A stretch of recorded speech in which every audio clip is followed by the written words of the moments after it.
Hello, my spooky seekers, and welcome to this episode of Haunted Ohio Podcast with LeeAnn and Alec Fissel. Alec Fissel. Made it. He's here. So today we're going to be talking about different means to communicate with spirit or the other side or whatever you want to call it. Mm-hmm. Yeah, so we just finished up our first paranormal exploration. Yeah. Got a lot of crazy activity. We used a lot of different tools, so we're very excited. So before we get started, make sure that you like and subscribe us. We are on Spotify, we're on Facebook, we're on YouTube. We upload all the time, so just give us some love if you like what we're doing. We appreciate it. We would very much appreciate it. Yeah. Go forth. So first I'm going to start off with, how I think that you should approach communicating with spirit. And I think that verbal abuse is the best. So, as you would think from watching a lot of paranormal investigation TV shows. But I disagree. I think that you should come at it with a clear, kind mindset. I think that you should definitely have a clear mind. I think just saying a lot of things like we're here to respect your space, or we're not here to hurt you. We just want to have a conversation. And honestly, the ones that we watch that seem to be the most successful are the ones that do it this very respectful way. There are some, we won't say any names, that seem to antagonize or seem to try and recreate a lot of traumatic things. If you're going to, I don't know. If you're going to elicit negative activity, that's the way to do it. That's why everyone thinks that everything's so evil and demonic and all these things. I think because you're putting that energy out there. Maybe they're talking about you. Yeah. Maybe those things that you're getting through your spirit boxes and all these other things, maybe they're talking about you. Maybe they think that you are the bad energy. Maybe you're the problem. Yeah. Maybe you're the problems. Just say it point blank. So, yeah. if anyone's doing that. If anyone's doing that. Yeah. So I also think that protecting yourself and grounding yourself and just putting yourself in a very light space is necessary, because I personally have dealt with what I believe is a negative attachment in my life when I was much younger. So I think that just always having yourself picturing light around you, or just kind of putting yourself in a lighter space really helps. Positive reinforcement, something like that. Yes, so. Or you just you picture light coming out of you, and that's your kind of bubble of protection. And I think that really helps, because it puts you in that mindset. And this is not me at all, but she is very sensitive to stuff like that. So if you are a sensitive person, you really have to be careful about, because they want to talk to you. Yeah, about what you're walking yourself into. Yeah. And also you want to get activity, but you also don't want something coming home with you. Yeah, so. Yeah. Or you don't. I don't think that there's. I don't know how to say this. I don't think that there's as much negative activity out there as is portrayed a lot of times. But I do think that there is negative energy out there. And I do think that if you're sensitive, they know that, and they know that you'll see them, you'll be affected by them, and they enjoy that. So always go into things with an air of caution. I think one example too is not taking the things that you hear and turning them into something that they're probably not. Yeah. So probably a lot of these places do have residual hauntings and maybe some ghost stuff, but very rarely would it be demonic. Yes, and when you hear something on your spirit box, we had one example in ours where it said body on our spirit box. Yeah. And so it's very easy where you can turn it into, oh my God, is there a body here? Is there something buried in the basement? Where I think a lot of times when they say body, they're trying to say because it seemed like that person was trying to show us that they were there. Yeah. And they were my body is here. My not body's my here. physical body, but do you not see the form? I think that that's another point that I was going to make, that you have to keep it simple. You have to keep your conversation simple, because you're trying to speak through a veil, a dimension, whatever you call that. You're trying to speak through that, so you got to keep it simple and concise. And I think that sometimes I don't do that. I'd be like, do you think it was the thing or the thing that was the other thing? Well, we're all human. Yeah. Well, most of us. Well, I think they're, they're, whatever their soul is what our soul is, so they're human. Yeah. No, it was for, I know, it was I know, joke. I know. It was a joke. And there are, like, things that people do, like, I personally have, like, a whole table set out with photos of, like, our family, our ancestors, and I have, like, things that were theirs or things that I think they would like on that table. That way, like, I have a chair open for holidays and stuff. Yeah. And I guess you have a lot of chairs. Yeah, I have many chairs. So I have a chair and a window obsession, and it drives him crazy. I bring them home. I have them hanging everywhere. It's a thing. Chairs are not for sitting on in our house. No, well, not for... They're for spirits, I guess. They're for spirits. We have spirit chairs, but that's besides the point. But I'm saying, like, you could consider those things like offerings, or like when you're going somewhere, we had set up like little, the toys that were in the room, like offerings, like, hey, like, we're, putting this out for you, like, we acknowledge you. Yeah, for sure. That's another, good means of communication because you're being respectful and including them. Yep. I think you get a lot farther with positivity than you do negativity. Absolutely. So, and with then, everything in life, you open yourself up to maybe things that you may not like. So yeah, attachments and stuff but following you, things like that. Again, I think that is far and few between. For sure. Even as someone who has experienced that, I think that if you are a sensitive person with some trauma and some open wounds, and you happen upon that situation in a 1 in a million type of a thing, that can happen to you. I do believe it can happen. I don't think it happens as much as it is said. For sure, yeah. So we did do EVP, which is electronic voice phenomenon. Yeah. So it's like we're literally like a recorder, but it's a super sensitive recording device. Yeah. So the whole concept is obviously you record, you ask questions, you don't hear anything, and then when you play it back, you may be able to hear some responses. Yes. And we actually did get on ours. We got a voice. You couldn't tell what it said, but because it was talking over LeeAnn, but you could definitely tell that something was talking over her. And it was even more than, like, a lot of times when you hear an EVP, it's like kind of like the static is just changed. This was, you heard like a female voice on it, which is odd because we heard a female voice audibly later on in the investigation. So it just, that kind of like goes with each other. But this was, EVPs were brought about in like the 70s. They became really popular. And, because obviously like recording devices were more... Because of the warrants, probably. Yeah, probably. Yeah. Yeah. So this all kind of goes back to like, a lot of people say that this goes back to like Edison, not Einstein, different person. Edison, and when he was doing things with light and stuff, that's when spiritualism was becoming really big. So he was asked questions about it.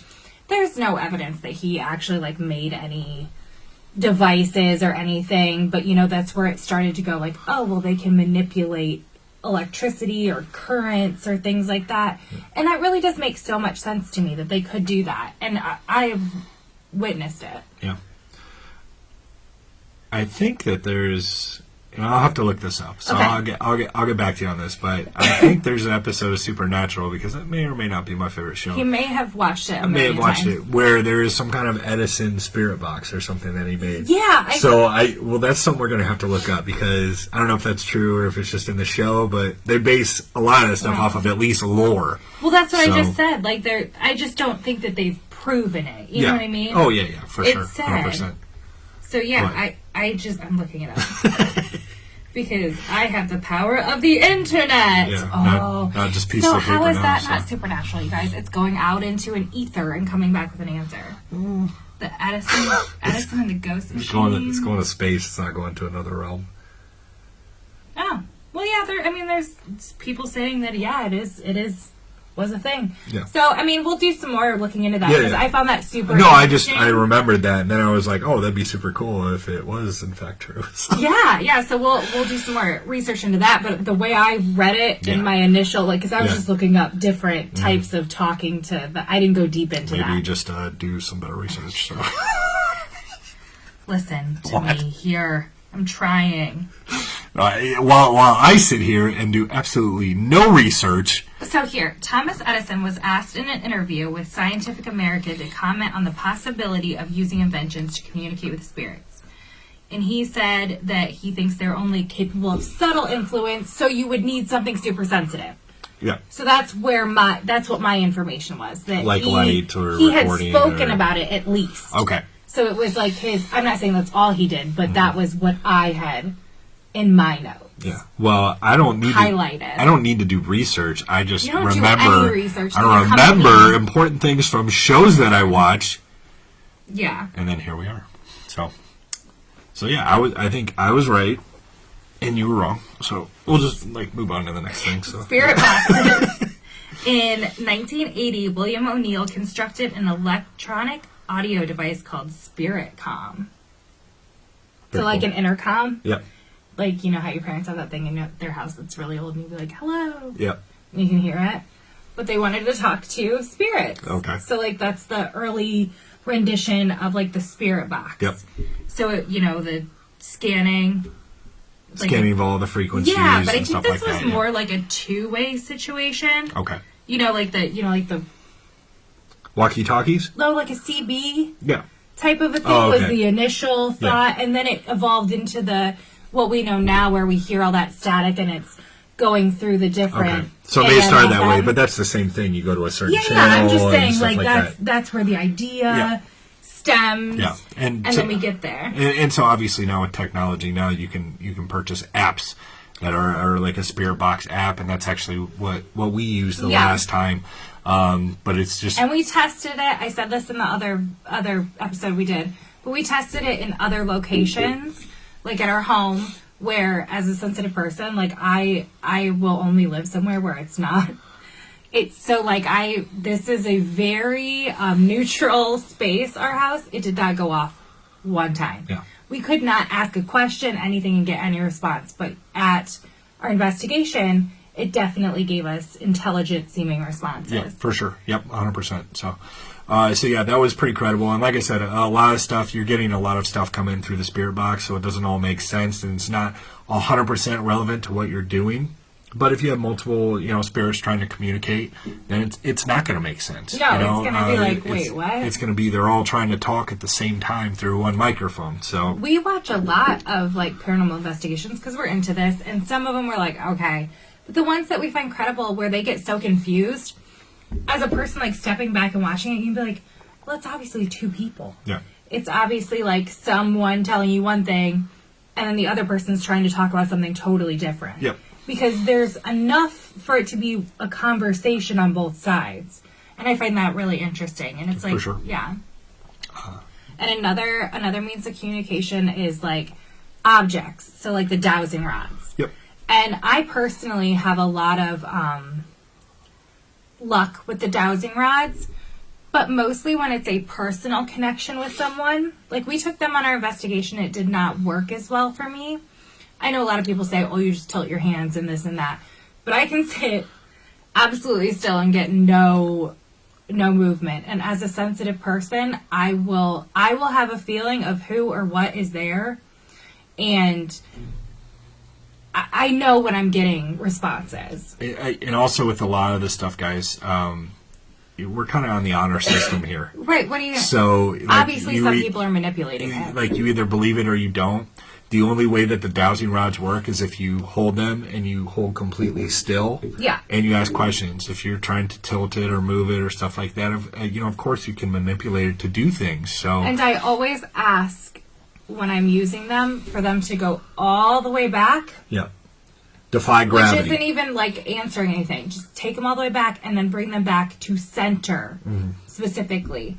And when that happens, I feel like that's more of a okay, we did this very elaborate movement multiple times. Okay. Because you're pointing them a little down, so them to go up and around. Yeah, I mean, you can't move your wrist to manipulate it to do that. Yeah. So that's why we ask it to do that. It's a little more credible. Dowsing rods we didn't even explain. It's copper rods that are L-shaped, and they are on a swivel, and you hold them in your hands, and the idea is if someone's here, make these cross, you know, so they'll cross or they won't. If you want to answer yes, move the right one this way. If you want to answer no, move the left one this way. Yep. You know, those type of things.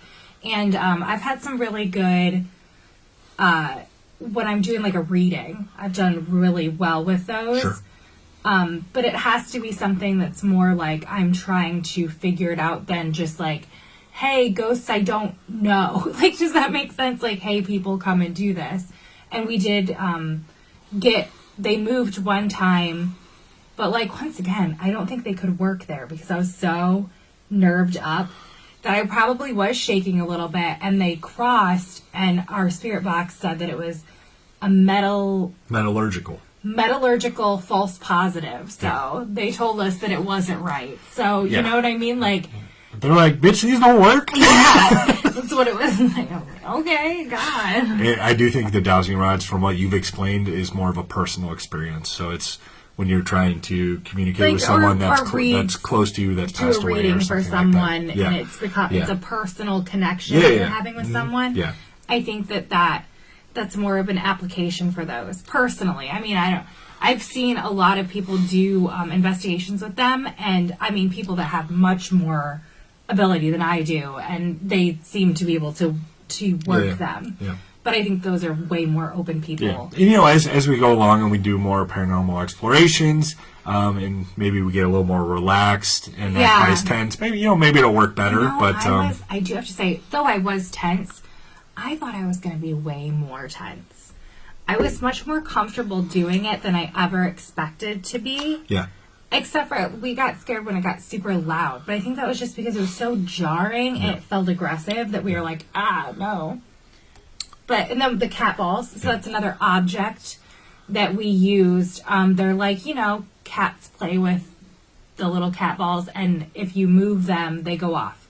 You literally have to move them. Or like, if they were on this table, you would have to really slap the table for them to go off. Like, you have to touch, or like I said, it has to be a really jarring slap on the table or something. They were turned on intelligently for us. And they light off. So what we do is we put them in a central location, and we're sitting in chairs away from it, not touching anything, to see if they're able to touch the balls and make the lights go off. And I think it's just their energy that makes it go off. I don't think they actually are moving it, because they never moved. Yeah, and so that was the most damning piece of evidence for me, is that it went off. Yeah, you had it on the floor, and you said, play with the toys, and it went off. Yeah, so, you know, it's really hard to explain that, because it's not something that wind would do. And especially when you're in a house that's all closed up, it's super silent, and you're not moving. It's a really thing that's hard to explain. And you don't see all of the minutes of us sitting there when we're not feeling anything or getting anything, and they're just sitting there not going off. Yeah. There's like tons of time that it doesn't do anything, and it's the times you're sitting there and you're like, you know what, I'm not getting anything in here, and they don't go off at all. But when you you feel that thing, like, you know, when someone else is in the room, it's that feeling, and that's when we were getting responses. Well, and I think a lot of times people are like, they watch these shows and they're like, oh my God, stuff is just going off for them all the time. They're only going to show you the stuff that happened. They're not going to show you sitting in a room for half an hour and nothing happens. Because nobody wants to watch that. Do you want to watch us sitting there? There was so much dead air in what we did, and it's because I purposefully tried to add in some of the dead air, because I wanted to show that we're like sitting there trying to communicate. It's not just like we have something going off constantly. I wanted to make it a little more authentic feeling in that way, even though I'm not saying that other people aren't authentic. I'm just saying I wanted to make it feel. I think it's at the end of the day, we're trying to provide you guys a form of entertainment too. Right. So we don't want you to just watch us sitting in a room for half an hour and nothing happens. Yeah. And if we don't get anything, then we just wouldn't post anything, you know? I have to say, going back to the spirit boxes, I was skeptical of those things, very much so. And I've heard a lot of people be super skeptical me too. Of those. And I was like almost afraid to find out it was all like bullshit, because I was like, then that would make a lot of the things that I've watched and I go, I think that one's real. Yeah. it would make me question all of that. Well, and the other thing you have to keep in mind is, too, that people go to places sometimes and the ghosts are just like, no, not tonight. Yeah, not tonight. And you don't get anything, but it, it doesn't mean that that's not the case. Or not to be like, or they just don't like you. Like, it's just like anyone, like you were saying about people being sensitive. Yeah. Like, I think you have to go, one person in your group has to be sensitive. Like, if you want to get legitimate conversation, because if Alec had went in there by himself, he's never had an experience. He's not a very, I don't want to say not an open person, but when I say open, that's such a weird word to use, but open to spirit. Yeah, like, I'm a guy.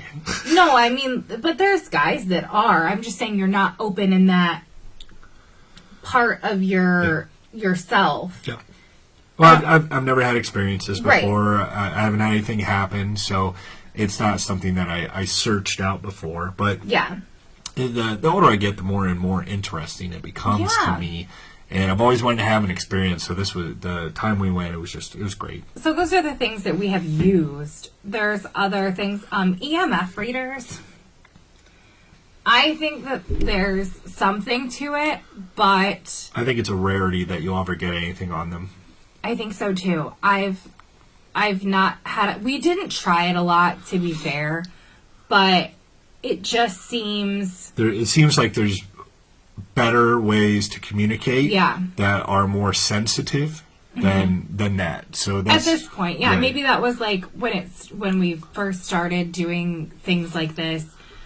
That was, maybe the most technological way, but I personally don't dig them, but I don't know, maybe I'm just not using it right. I guess I turned it on and I go walking around. I don't know. Yeah. But I just think that they're not sensitive enough. Also, like, I'm not going to spend hundreds of dollars on one right now. So maybe there's better ones, but we have enough. If you can get a cat ball for $2.50 and it works better than what an EMF will do, then you know what? Yeah. You don't have to go broke hunting ghosts. I'm just saying. So. Yeah, no, I mean, just the smallest of things, like that cat ball, like you can have a conversation. Mm-hmm. People use flashlights. There's another object. We have not ventured into that yet. I would love to try that because I think that people get really interesting activity with those. And that's what, like, you unscrew it. Yeah, I've never done it. So what they say is you take the flashlight and you unscrew it to the point where it's almost off, but not quite. There's one net in here. And there's ghost net. So. Ghost net. And there's a part right before you unscrew it where it's like really sensitive. Yeah, and you're able, like a touch light. You're able to touch it and it turns the light on, which I don't know why they just don't get touch lights or clap lights or something like that. But that's clap lights. Well, that's they can't. You don't know that. They don't have hands. You don't know that either. Well, they don't have human hands. Yeah, but there's some other stuff. We'll get a touch light. I'm gonna get one of those really old school ones for next time that has like the Native American scenes on them. You know what I'm talking about? No, the ones I want to do is there are times we see people and they'll get like an old bear that you touch and talk, like what was it called, like Remington bear or something like that. Yeah, like the ones where like touch my tummy. Yeah, where you touch the tummy and it talks. And they'll use those on investigations. You want to hold my hand? No. Our daughter had one of those when she was a baby, and I hated it. Yeah, it's creepy. We did this whole thing where like our kids didn't have electronics till they were over a year with our first. Nobody listened. So we'd get like these terrible like things like that. I just can't. I can't have things going off. But anything like that you can touch and it will be very sensitive. Those always went off in our house in Rittman. Talk about that. We don't talk about that house. We lived in what I consider a pretty haunted house. Yeah, our daughter, who was probably 5 at the time, 4 or 5. 3, 4, 5, 3, 4, 5, would wake up crying in the middle of the night and point to the corner, which was pitch black. Night terrors, it seemed. And say that there was a woman there. She didn't say it's a woman because she could, but she always called it she. Yeah, well, that means a woman. Well, I know, but that's what makes it so. Are you trying to say in today's day and age? No. What I'm saying is it made it scarier because she would go she. There's she, so we call it she. Yeah. Like, that's what we called it. We're like, is she in here? That's one of those ones where she's like, and she points to the corner and you go, yeah, this happened a lot. We never saw anything, but she like would jump out of her crib. Yeah, she was, she did not like that bedroom, yeah, guys. she was good, yeah. Yeah.